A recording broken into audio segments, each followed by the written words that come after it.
Now, the Orange Democratic Alliance says their move to share monies it receives from the Exchequer is an act of generosity and should not be misconstrued as a birthright by its NASA affiliate parties. This was said as ODM announced its formal exit from the NASA coalition, with an eye on making new alliances ahead of 2022. NTV senior political affairs reporter Kennedy Mureithi with the latest details in the unfolding NASA saga. One would have thought the theatrics surrounding the NASA divorce would have ended with the move to divide monies ODM receives from the registrar of political parties. Instead, it has opened a new battlefront with the ODM saying the cash transfer to the parties is not a birthright. In fact, party officials say the move is out of the party leader's generosity. For us, it was an ex gratia payment made in consideration of our long-standing friendships. It was not based on any legal basis. What we have done as a party, and under the guidance and advice of the party leader, is to be magnanimous, to be generous to our friends with whom we have worked with, some of them from 2013. ODM says if it were to strictly follow the law, its NASA affiliates Wiper, ANC, Ford Kenya and Chama Cha Mashinani would have not received a coin. Because from a plain reading of the NASA coalition agreement, we owe our partners nothing.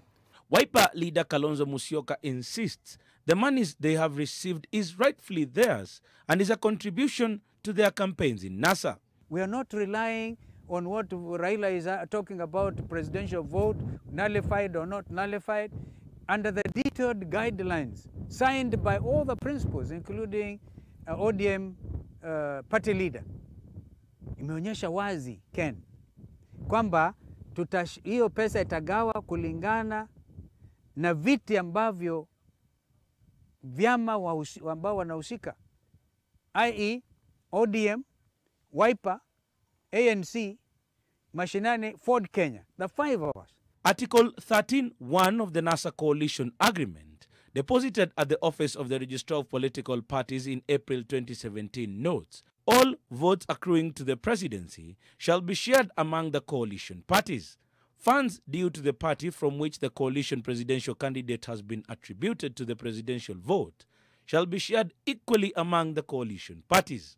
That having failed or refused to participate in joint nominations, you cannot say you contributed to the strength of the coalition. For instance, the coalition lost Langata because they refused to have joint nominations. The coalition would have been stronger if we had won Langata, if we had won Lamu West. In our case, the presidential vote is not counted because the registrar, through the advice of the Attorney General, said we could not use the results of August 8, 2017, that we use the repeat election of 26th October, where ODM did not participate. There's an Article 1E.